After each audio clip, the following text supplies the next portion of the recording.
Na aula de hoje, então, a gente começa a estudar, de fato, o eletromagnetismo. Tá? Nós começamos a estudar aí os campos eletrostáticos, que são campos gerados por cargas elétricas que estão paradas. Estão posicionadas numa dada região do espaço e estão paradas. Elas vão gerar campos elétricos e vão interagir através de forças elétricas, mas elas não se movem. Por isso o nome eletrostática, campos eletrostáticos. Tá?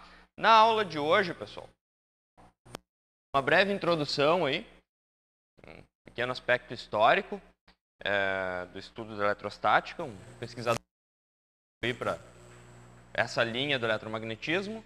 Depois nós vamos ver aí a lei experimental, a lei empírica de Coulomb.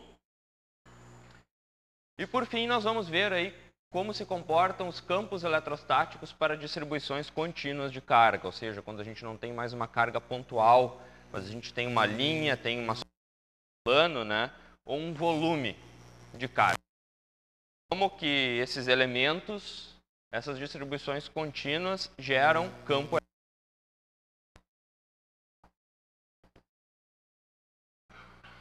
Então, uma breve introdução, né, um pesquisador que contribuiu para estudar na aula de hoje, Charles de Coulomb, que viveu entre 1736 e 1806, natural da França. Ele era um engenheiro militar. E as funções dele, ele entrou para a reserva ali, em 1789.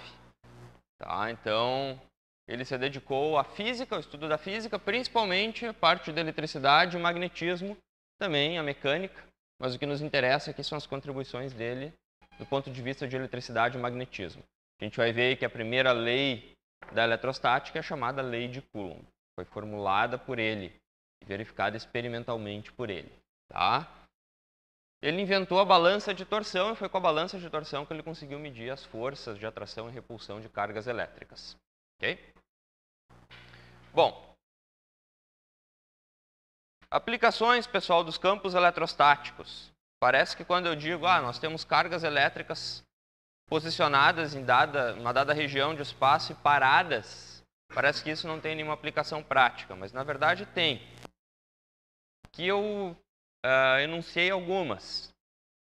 Primeiro, definição de campo eletrostático. São campos elétricos, por isso eletro do nome, e estáticos. São campos invariantes no tempo também.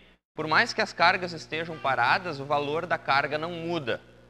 Logo, a intensidade dos campos não muda. Não depende do tempo. Depende apenas das coordenadas espaciais. Y e Z no sistema de coordenadas cartesianos. Tá? Não varia no tempo. Mas lá para frente, quando a gente entra em campos espaciais e mais a coordenada temporal, no caso o tempo. Tá? Por enquanto, metade da nossa cadeira a gente estuda campos estáticos, tanto eletrostáticos quanto magnetostáticos. Para nossa sorte, existe uma grande gama de aplicações aí que se encaixam nessa classe de campos estáticos. Tá? Além disso, pessoal, os campos que a gente vai estudar na aula de hoje aqui na eletrostática são campos que existem no espaço livre, ou seja, no vácuo. Tá? Por enquanto, esses campos ainda não estão em meio material. Na sequência, a gente vai colocar esses campos em meio material, na presença de materiais isolantes, por exemplo, mais lá para frente de materiais condutores, quando nós estivermos estudando campos variáveis no tempo. Por enquanto é vácuo, ou seja, um material isolante, ou ausência de material, né, que se comporta como um isolante. E esses campos são gerados por uma distribuição de cargas estáticas, ou seja, paradas. As principais aplicações, pessoal, da eletrostática. O princípio de funcionamento de um para-raios, tá? Se baseia em conceitos da eletrostática. Eu tenho cargas elétricas na nuvem e cargas elétricas estáticas paradas ali na ponta da lança do para-raio. Quando a diferença de potencial se torna superior à rigidez dielétrica do meio, que no caso é o ar, aí nós temos sim o estabelecimento de uma corrente elétrica. Tá? Essas cargas da nuvem descem para o para-raio ou do para-raio sobem em direção à nuvem. Tá? Tem raios descendentes e raios ascendentes. Normalmente os raios são descendentes, mas se vocês derem uma pesquisada aí no YouTube, vocês vão encontrar também vídeos de raios ascendentes, né? Eles saem de um ponto na Terra e se ramificam em direção à nuvem. Bom, outra aplicação, pessoal, muito comum na indústria. Provavelmente a maioria de vocês vai atuar na indústria, né? Engenharia de controle e automação. Pintura eletrostática.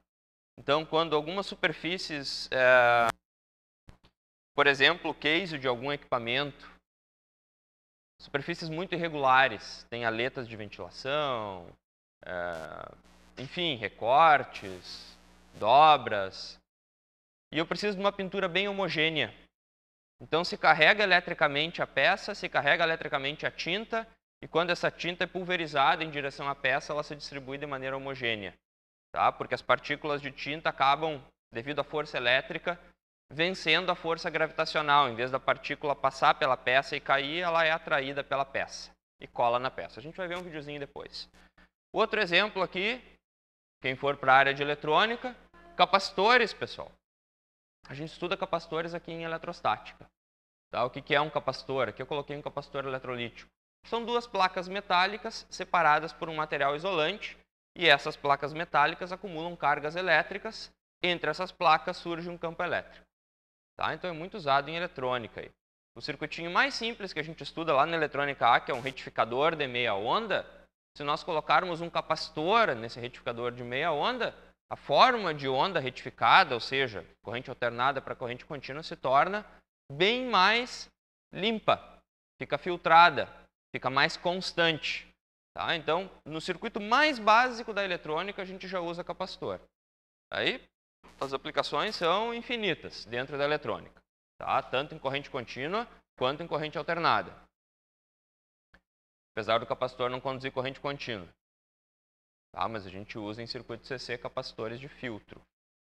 Transistores, pessoal. Quem for eletrônica de potência, então, vai trabalhar com os transistores de efeito de campo, ou os IGBTs, ou os MOSFETs. Tá? Esses dispositivos que a gente estuda lá na eletrônica de potência usam na sua operação campos elétricos para permitir ou não a passagem de corrente elétrica. Então a gente usa um terminal de controle, normalmente terminal de gate, a gente chama de gate, e dois terminais aqui que conduzem a corrente elétrica. Então aplicando uma diferença de potencial no gate com relação a um desses terminais, normalmente o emissor para o IGBT ou o source para o MOSFET, a gente consegue controlar a passagem de corrente elétrica entre esses terminais de potência. Como que isso se dá? O campo elétrico lá dentro atrai cargas, atrai portadores para uma dada região e estabelece um canal para a condução de corrente. Quando eu retiro o campo elétrico, esse canal se desfaz e o dispositivo não conduz mais corrente. Tá? Então, ele é controlado por campo elétrico, controlado por tensão. Seu princípio usa o campo elétrico aí na operação. Isso aqui a gente estuda de maneira bem introdutória lá na eletrônica de potência. Tá?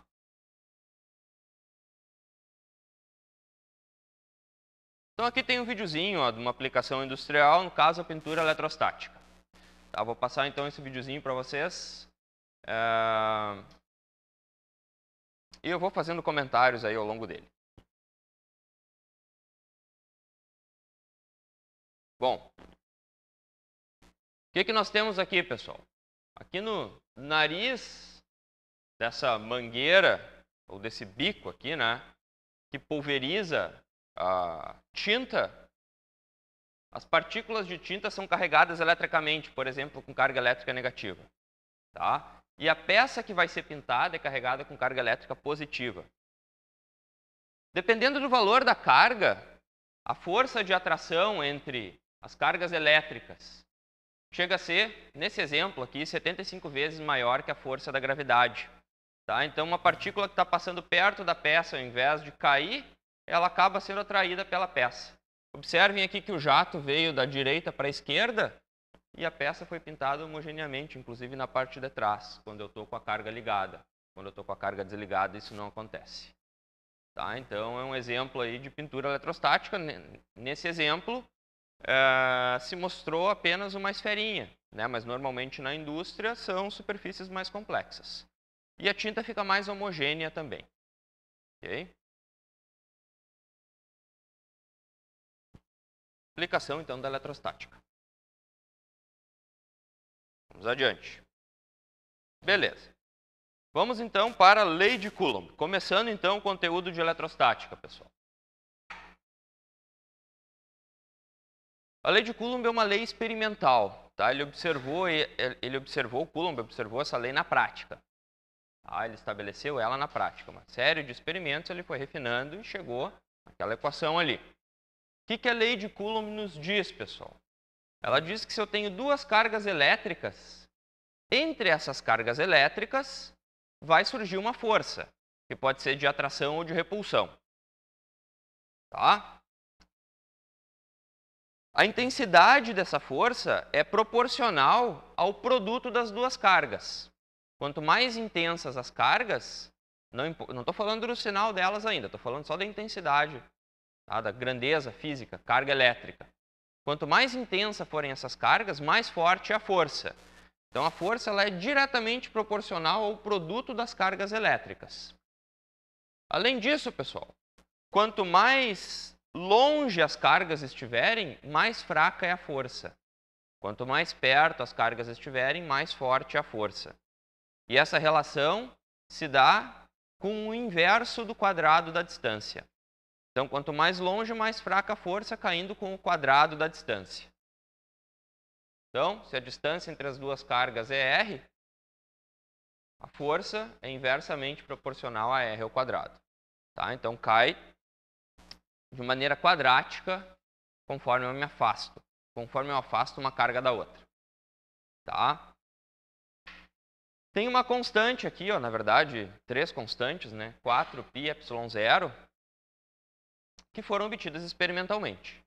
Tá? Na verdade, ε0 é a propriedade do material isolante. Se a gente estiver no vácuo ou no ar, cujas propriedades são muito próximas da do vácuo, essa constante aqui vale 8,854 vezes 10 na menos 12 farad por metro. E é chamada de permissividade do espaço livre. Se nós tivermos com outros materiais isolantes, por exemplo, borracha, vidro, mica, óleo isolante, né? Nós temos outras constantes, normalmente referidas com relação a ε0. Então, nós temos uma permissividade relativa de cada material. Relativa a quem? A ε0. Tá? Bom, além disso, pessoal, Coulomb observou que a força que surge entre as duas cargas, ela tem a mesma direção e sentido, ou melhor, a mesma direção do raio, ou melhor, do vetor, distância entre as duas cargas. A força, ó, ela está alinhada com o vetor que une as duas cargas. A força, no caso, pode ser de repulsão, como está representado aqui, ou pode ser de atração. Tá? Por definição, a força é sempre de repulsão. Por isso que foi desenhado aqui, ó, força de repulsão. Olhando para essa equação aqui, ó, força que a carga 1 exerce sobre a carga 2. Por isso, F12. Então, é a força exercida sobre a carga 2. Carga 2 é essa aqui. Força que a carga 1 exerce sobre a carga 2. Então, é uma força que aponta da carga 1 para a carga 2. Aponta da 1 para 2. Tá? Então, está apontando aqui no sentido de afastar uma carga da outra. Q1 vezes Q2, produto das cargas, dividido por 4πε0r ao quadrado, distância ao quadrado. Como que a gente acha a distância entre as duas cargas? Ou o vetor distância entre as cargas? Raio vetor do ponto final, R2, menos raio vetor do ponto inicial, R1, eu vou ter o R12, que vai ser o vetor que aponta da carga 1 para a carga 2.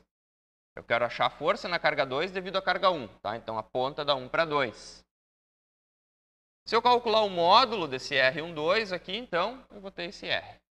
Tá? R ao quadrado, no caso ali, porque a força decai com o quadrado da distância. E aponta no sentido, finalmente, nós tínhamos que F12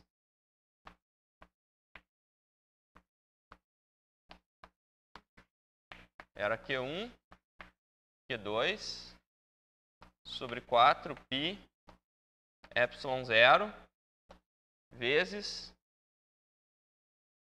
R ao quadrado no sentido do vetor unitário AR12.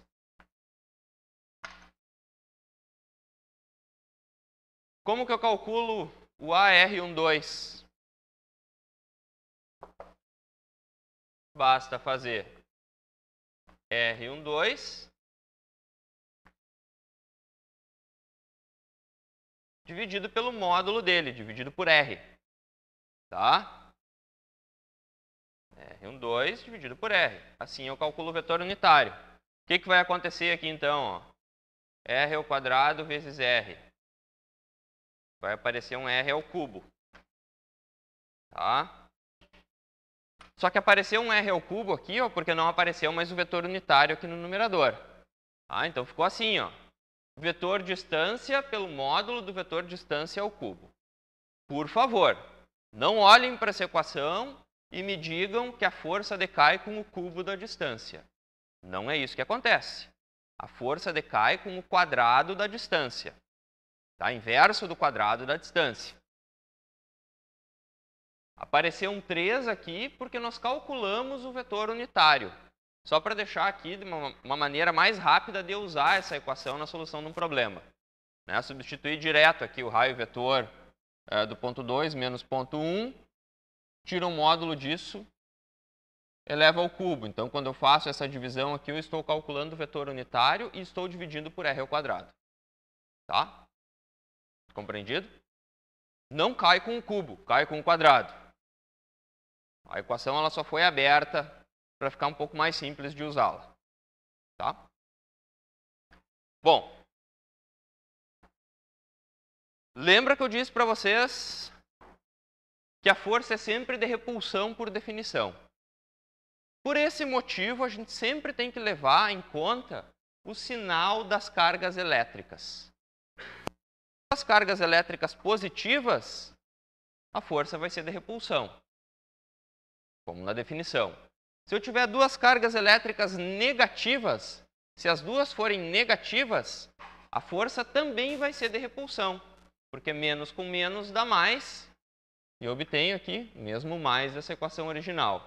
Agora, se as cargas tiverem sinais opostos, aí a força vai dar negativa. O que significa uma força negativa? Significa que a força está em sentido contrário ao vetor distância. Né? Se o vetor distância aponta de 1 para 2 e eu encontrar um resultado negativo, quer dizer que a força aponta de 2 para 1. Ok? É o que acontece quando a gente tem cargas de sinais opostos. Então, cargas de mesmo sinal se repelem, sejam cargas positivas ou cargas negativas. E cargas de sinais opostos se atraem. Os opostos se atraem. Tá? Além disso, pessoal, dificilmente nós teremos uma carga que é uma carga pontual. Né? Uma carga pontual tem uma dimensão infinitesimal. Na prática, as cargas elas têm um pequeno volume, uma pequena superfície, tá? Um pequeno volume. Só que a gente pode considerar essas cargas como sendo pontuais se a distância entre as cargas for muito maior que a dimensão da própria carga. Ok? Por exemplo, se eu tenho o planeta Terra e o Sol, e eu estou calculando a força gravitacional, né, de atração. Força gravitacional é sempre atração, né, entre esses dois corpos celestes. Eu posso considerar que a Terra é pontual, perto do Sol, né? A Terra tem toda a sua massa concentrada no centro. E eu meço a distância do centro do Sol em direção ao centro da Terra, eu posso considerar a Terra como sendo uma carga elétrica pontual. Uma carga elétrica não, né? Uma massa pontual. Tá? Então, para cargas elétricas vale o mesmo princípio. Se a distância que separa as cargas for muito maior que o tamanho da carga, eu considero a carga como sendo pontual, apesar dela ter um pequeno volume. Perfeito? Além disso, pessoal, as cargas elétricas elas têm que estar paradas. Cargas elétricas em repouso, por isso eletrostática. Tá? Reforçando, os sinais das cargas Q1 e Q2 devem ser levados em conta na equação, porque é o sinal que vai me dizer se a força é de atração ou de repulsão. Ok? Por enquanto, eu só falei da força na carga 2 devido à carga 1. E como seria a força na carga 1 devido à carga 2? Lei da ação e repulsão. Né? A força tem a mesma intensidade e tem sentido contrário. Se eu voltar aqui nessa figura, ó, essa força 1, 2, força na carga 2 devido à carga 1, está no mesmo sentido do vetor R1, 2, do vetor distância. Ora, se a força é de repulsão, a força que a carga 2 exerce sobre a carga 1 tem que estar em sentido contrário ao vetor distância, ao vetor unitário aqui do vetor distância. Né? Então é isso que foi formalizado aqui nesse slide. Ó. O módulo é o mesmo, só que o sentido da força é de 2 para 1, AR21. E o AR21 é o menos AR12. O vetor unitário está em sentido contrário. Logo, a força sobre a carga 2 devido à carga 1 é igual a menos a força da carga 1 sobre a carga 2. Ou ao contrário, né? A força que a carga 1 exerce na carga 2, ela tem sentido contrário à força que a carga 2 exerce sobre a carga 1. Tá? E isso independe das cargas estarem sendo atraídas uma em direção à outra ou repelidas uma com relação à outra. Ok? Sempre as forças têm sentido contrários. Bom, e se eu tiver um mundaréu de carga no espaço, como que eu faço? Tá, eu tenho, por exemplo, 10 cargas distribuídas no espaço e eu quero calcular a força sobre uma 11ª carga colocada no espaço. Eu posso usar a equação original da força, então carga 1 vezes carga 11, carga 2 vezes carga 11, carga 3 vezes carga 11, e depois somar tudo. Na verdade, é isso que foi formalizado aqui. Ó. Se eu tenho uma carga Q, pessoal, localizada aqui pelo seu vetor posição R. Tá? Carga Q está localizada no vetor posição R. E eu tenho N outras cargas localizadas em a força total sobre a carga Q. O que eu tenho que fazer? Eu tenho que fazer o somatório de todas as forças. Então eu calculo primeiro a força sobre a carga Q devido à carga 1. Como? Acho o vetor distância da carga Q para a carga 1, multiplico as duas cargas, 4πε0, calculo o módulo desse vetor distância e elevo ao cubo. Depois faço o mesmo procedimento para a carga 2. Carga Q, produto com carga 2, calculo o vetor distância da carga Q, da carga 2 à carga Q, calculo o seu módulo, divido pelo cubo do módulo, divido por 4πε0. E assim eu vou fazendo para as N cargas. Então, pessoal, eu consigo colocar em evidência esse Q sobre 4πε0. Ó. Q sobre 4πε0, onde Q é a carga que eu quero descobrir a força agindo sobre ela. Tá? E faço o somatório de QK, R menos RK, R menos RK ao cubo. Tá? Então, simplesmente coloquei em evidência a carga que eu quero calcular a força, o 4πε0, que é comum a todas as equações, e reescrevi o resto aqui nesse somatório para ficar de maneira compacta. Tá? Então, precisa usar essa equação? Não. Eu posso calcular lá força 1,11, força 2,11, força 3,11, força 4,11. Depois, no final, força total, soma uma por uma. Pode ser também. Tá? Para mostrar, então, que eu posso somar vetorialmente, são vetores isso aqui, soma vetorial, de todas as forças. E eu vou ter uma força resultante sobre a carga de interesse. Tá? Supondo que eu tenha uma carga positiva aqui. Ó.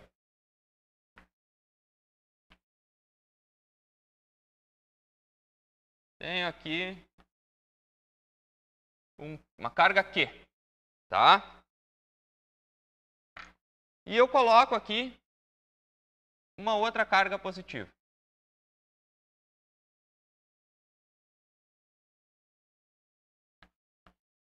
Um Q1.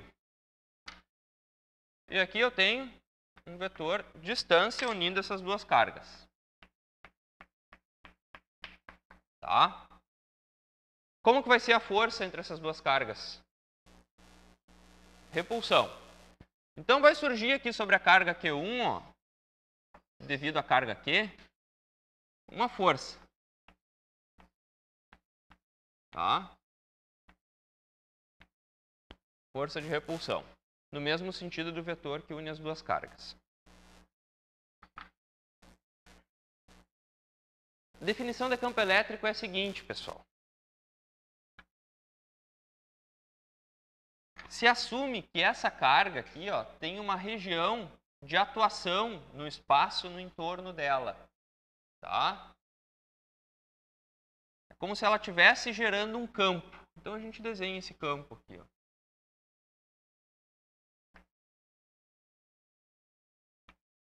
Que significa a região de atuação dessa carga. Ele é, para uma carga pontual, distribuído de maneira radial em todas as direções. Tá? Então eu digo que eu tenho um campo elétrico aqui, ó, gerado por essa carga positiva.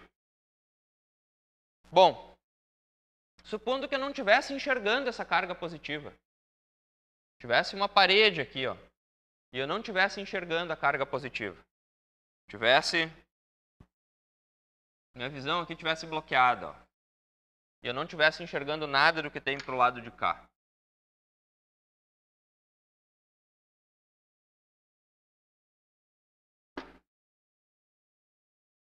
Eu ainda tenho campo, tá? Porque eu tenho uma carga ou um conjunto de cargas gerando esse campo. Então ainda existe região de influência aqui, ó, dessa carga Q. Portanto, pessoal, se eu colocar uma carga elétrica Q1 aqui, ó, o que vai acontecer sobre essa carga Q1? Vai surgir uma força elétrica sobre ela no mesmo sentido do campo elétrico. Tá? No mesmo sentido do campo elétrico, se a carga for positiva. E se eu colocar aqui uma carga negativa? Vier aqui e colocar uma carga negativa. O Q2 aqui. Como que vai ser a força? A força vai ser de atração. Eu tenho E, ó, de atração com relação àquela carga que está gerando campo. Então eu digo que a força ela tem, para uma carga negativa, sentido contrário ao campo elétrico. Tá? Então o campo elétrico serve para a gente mapear a região da influência de uma carga. Tá? É uma propriedade matemática aí. Cargas. Vou colocar aqui as duas positivas. Essa aqui é a minha carga de interesse, tá? Essa aqui é a carga aqui, ó. E essa aqui vou chamar de carga Q1. Essa carga aqui, Q1, é gerando campo elétrico. Gerando campo elétrico aqui no espaço. Isso aqui também gera. Né? A força, na verdade, nada mais é do que a interação entre os campos elétricos. Das duas cargas. Se eu fosse calcular a força que aparece na carga Q, devido à carga, usando a equação da força, seria Q1 vezes Q, dividido por 4πε0, vezes o R, que aponta de Q1 para Q, sobre o R, que aponta de Q1 para Q, ao cubo. Se eu quiser o campo elétrico, o que eu faria? O que vale o campo elétrico aqui nessa região aqui, ó?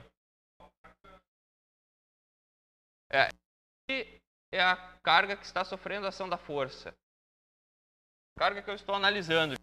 Essa carga aqui está sofrendo a ação da força. Tem uma força. Claro que essa força existe nessa carga também em sentido contrário. Né? Mas aquela ideia de novo, ó, coloquei uma barreira aqui. Ó. Não estou enxergando mais essa carga. Mas eu estou enxergando o campo elétrico. Quanto que vale o campo elétrico aqui nesse ponto? eu normalizo para o valor dessa carga aqui. Para eu calcular o campo elétrico aqui nesse ponto, eu mantenho toda a equação igual. Q1 vezes Q. Tá? Q1 vezes Q. Isso é a força. Qual é a carga aqui que está gerando o campo elétrico? Q1. Vou tirar o Q daqui. Tá? Agora sim. Recapitulando, então. A carga que gera o campo elétrico tem que permanecer na equação. Tá? Bom. Da mesma forma que a força, pessoal, a intensidade do campo elétrico está na mesma direção da força, ou seja, do raio vetor que une as duas cargas. Tá? Do raio vetor não, do vetor distância.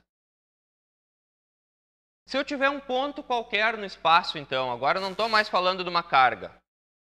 Não quero mais calcular a força. Vou mudar a nomenclatura aqui de novo. Vou chamar a minha carga fonte de Q. Tá? E eu tenho o campo elétrico aqui.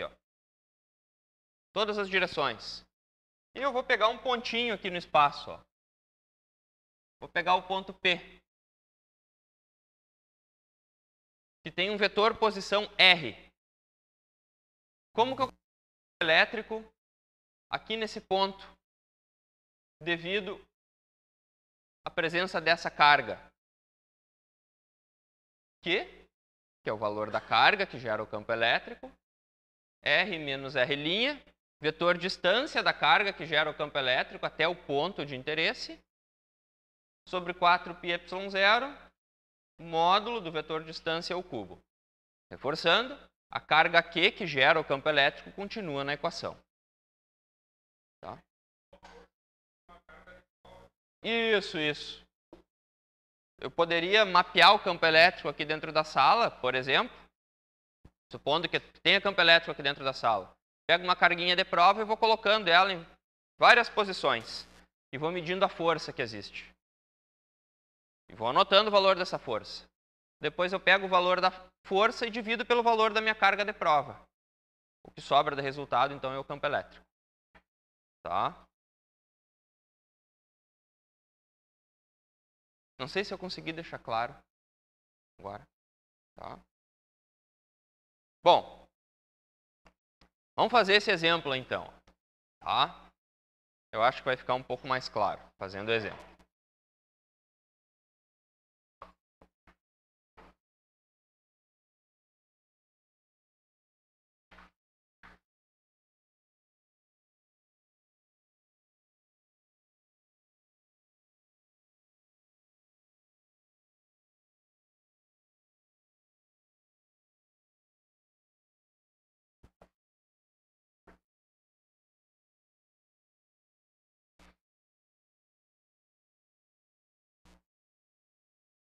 Então, o nosso exemplo número 1.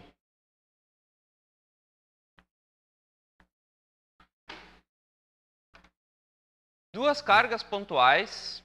Então, eu tenho Q1 de 2 milicoulomb.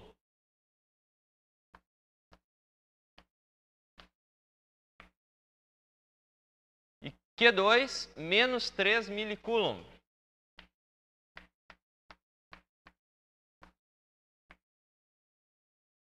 Estão localizadas no ponto P1, 2, 3 e 4. Então, eu já sei qual é o raio vetor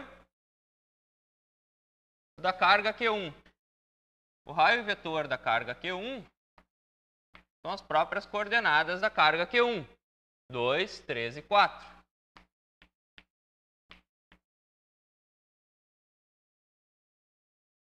E a carga Q2 está localizada no ponto P2. Então, o raio vetor da carga Q2 vale menos 1, 4 e 5.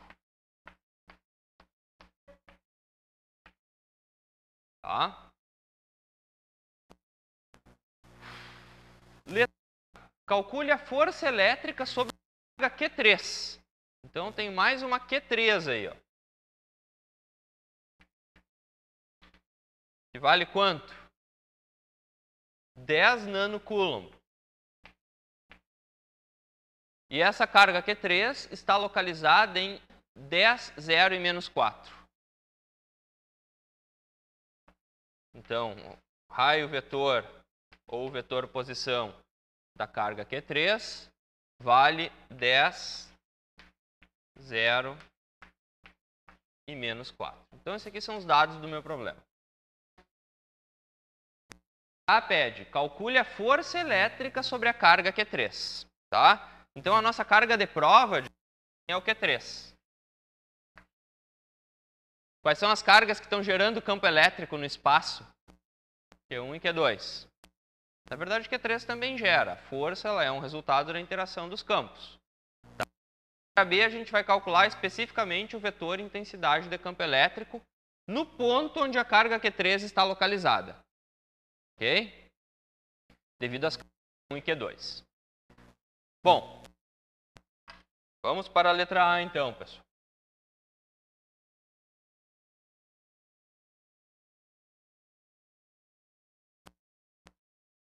Acho que eu vou liberar um pouquinho de espaço aqui no quadro. Isso aqui subisse. Não sobe. Então, vamos trabalhar com o quadro apertado mesmo. Letra A. Calcule a força elétrica, então, sobre a carga Q3. O que a gente tem que fazer primeiro?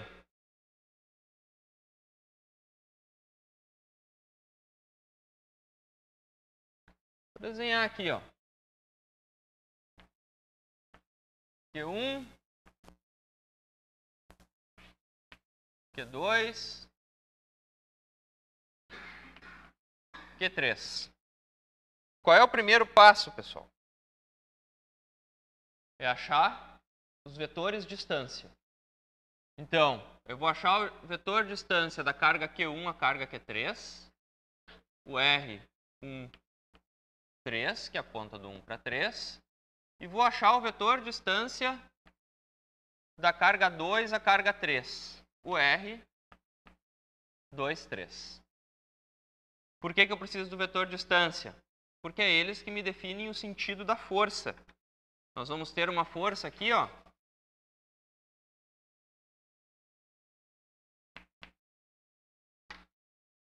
Devido à carga Q2, ó. A gente vai ter uma força que aponta da carga 2 para a carga 3. F2, 3.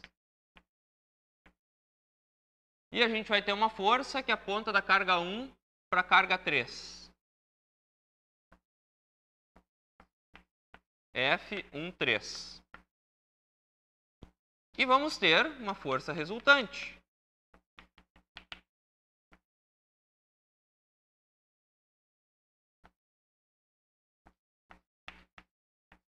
Um F total. Tá? Então, o primeiro passo é calcular aqueles vetores de distâncias ali, ó, R13 e R23. Como que eu calculo R13?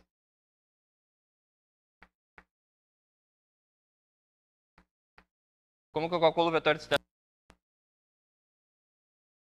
Qual é a regra?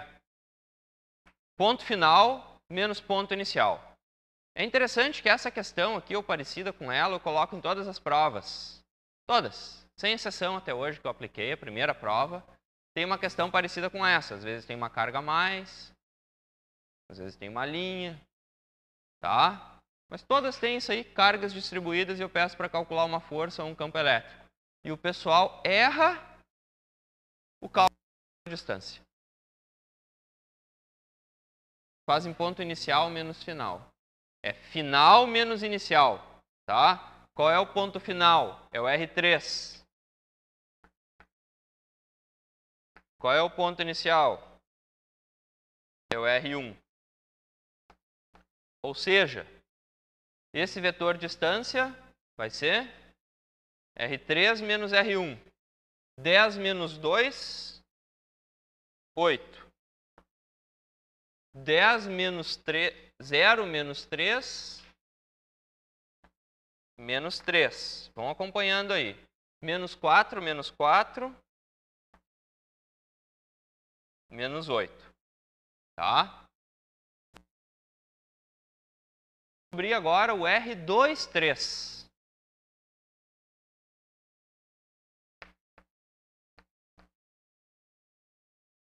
que vai ser o ponto final, R3, menos ponto inicial, R2, R3 menos R2, 10 menos menos 1, 11, 0 menos 4, 6, menos 4 menos 5, perdão, 0, não é 10, eu olhei 10 aqui, 0 menos 4, menos 4, menos 4 menos 5, menos 9, certo? Beleza. Agora eu vou pedir para vocês calcularem o módulo do R13 e o módulo do R23.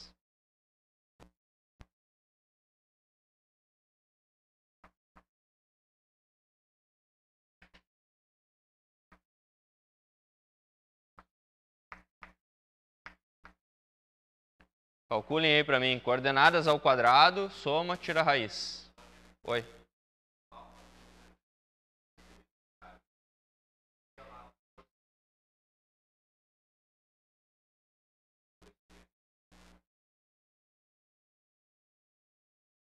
Aqui? Não, na verdade, assim, é notação. Tem que tomar cuidado com a notação. Eu escolhi uma notação e vou seguir com ela até o final da disciplina. Tá? Quando eu escrevo 2, 3, quer dizer que começa no 2 e termina no 3. Tá? Ponto inicial e ponto final. Mesma coisa aqui, ó, F13. Começa no 1 e termina no 3. Ponto inicial e ponto final. Tá? Essa é a notação que eu adoto. E a gente se abraça nela e vai até o final da cadeira. Às vezes, professores de circuitos usam uma notação diferente. Fala VAB, tensão entre o ponto A e o ponto B. Na verdade, é DB para A ou DA para B. Às vezes, tem professores que usam notação diferente. Eu vou adotar essa, tá? Que é a que eu encontrei na literatura. E a maioria dos livros usa assim. Lembra? Por definição, todas as forças são da repulsão. A gente vai descobrir que essa força aqui, ó, qual que é negativa? A Q2. A gente vai descobrir que essa força é negativa quando a gente substituir o Q2 negativo na equação. Mas para o desenho, coloco como se estivesse repelindo. Então eu vou achar menos nessa força aqui, ou seja, desenhei em sentido contrário. Tá? Quanto que dá o módulo aqui do R13, pessoal?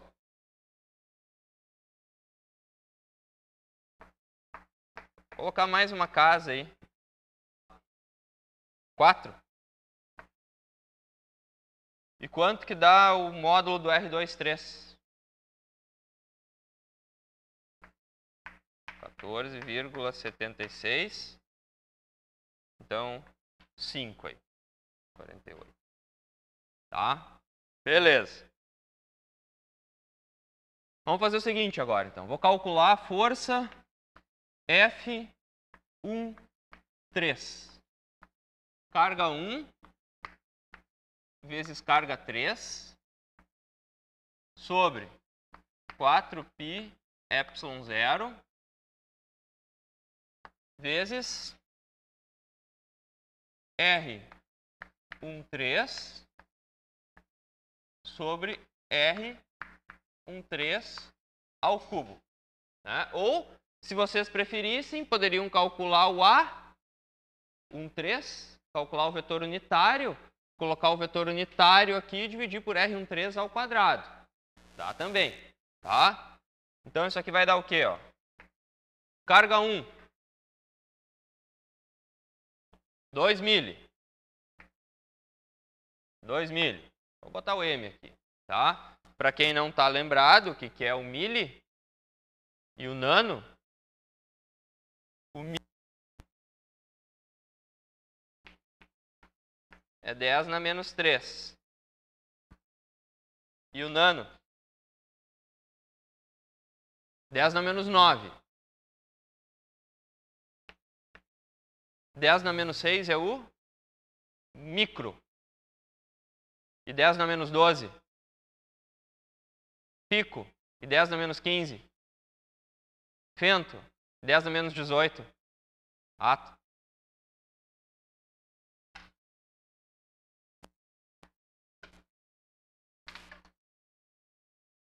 Não se preocupa que não vai aparecer femtocoulomb na disciplina. Tá? Vai ficar sempre aí no mili, micro e nano.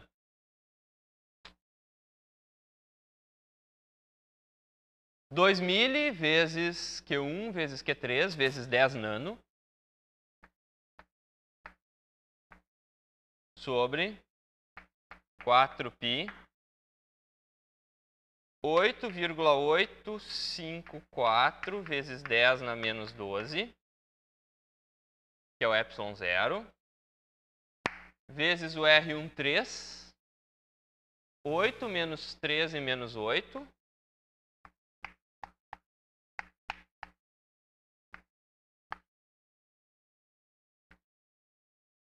sobre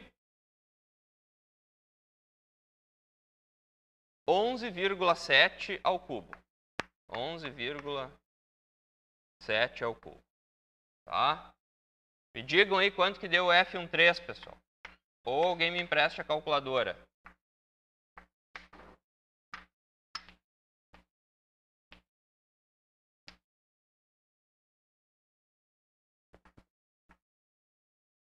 Zero vírgula 335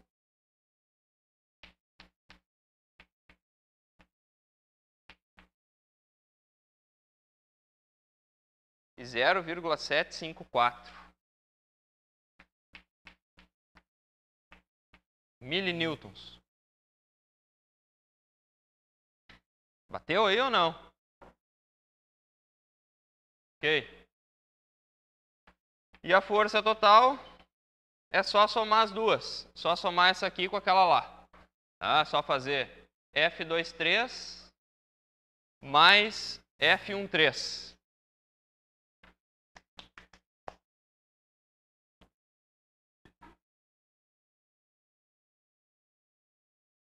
Alguém conferiu aqui, pessoal? E a soma vai ficar, então... Vou escrever em micro. Menos 24,9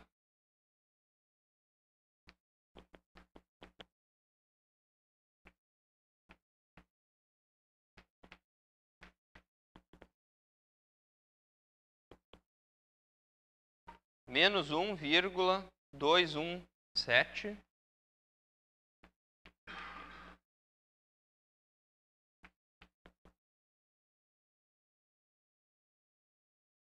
e menos 142,86.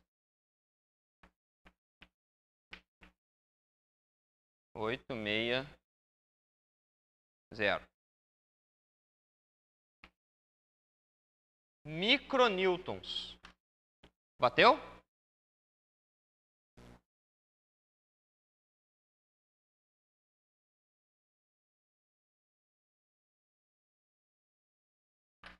Beleza. Vamos para a letra B agora, então.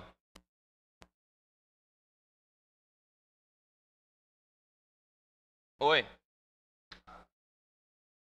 Todas. Todas as casas que a calculadora permite.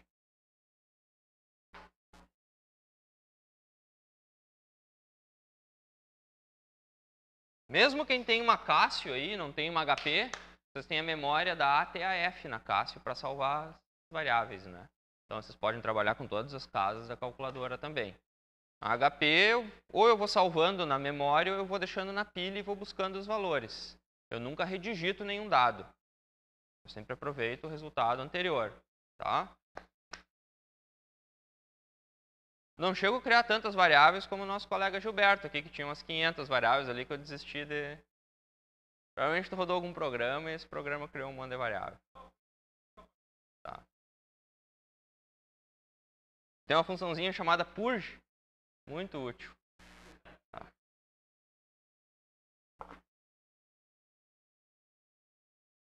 Beleza, letra B, pessoal.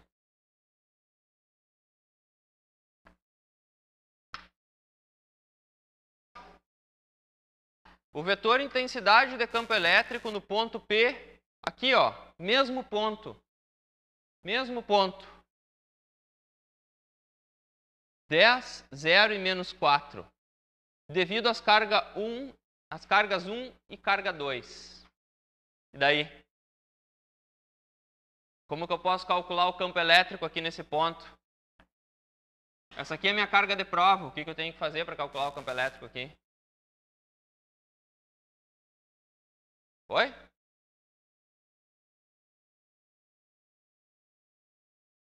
Isso. Como nesse caso aqui, ó, eu estou pedindo o vetor intensidade de campo elétrico exatamente no ponto onde está a carga 3. E nós já temos o valor da força sobre a carga 3. Então, o que a gente faz? Para calcular o campo elétrico, eu já vou escrever assim, ó, direto, tá?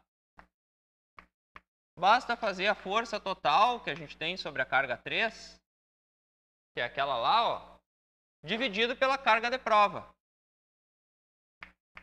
Dividido pela carga 3. Basta fazer isso. Tá? Se eu tivesse pedido o campo elétrico em qualquer outro ponto aqui, ó, que eu não sei o valor da força, bom, daí eu ia ter que fazer carga vezes o vetor distância dividido pelo módulo ao cubo, sobre 4π, ε0. Ia ter que usar a equação para calcular o campo elétrico. Como nesse caso eu pedi exatamente onde está a carga 3, então basta dividir pela carga 3, que é a carga de prova. Se eu colocar uma outra carga aqui com outro valor, como que eu descubro a força sobre essa outra carga?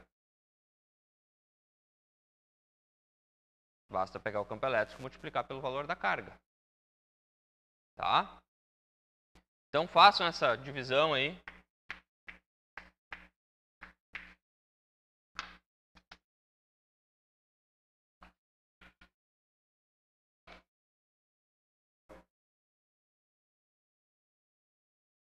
Quanto que vale a carga 3? 10 nano.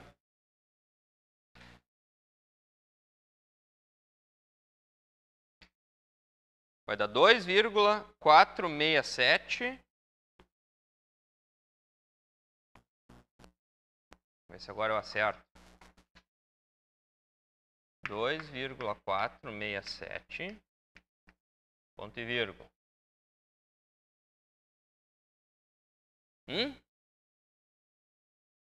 Fica negativo. Negativo.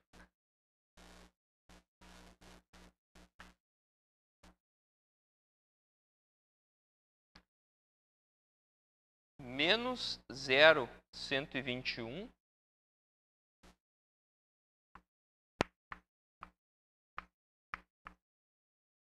E menos 14,6.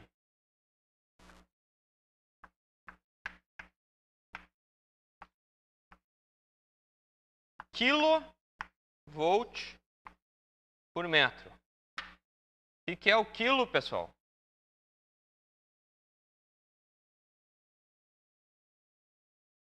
Hein? Deu quilo. Sim, porque tu dividir por Q3, né, que é 10 na 9, 10 a menos 9, vai multiplicar por 10 na 9 esse resultado aqui, ó. Quilo é 10 na 3. Então a gente encerra a aula por aqui. A aula seria muito mais longa que isso, mas devido a esses atrasos aqui na solução do problema, a gente não conseguiu. Tá? Nos vemos na próxima terça-feira.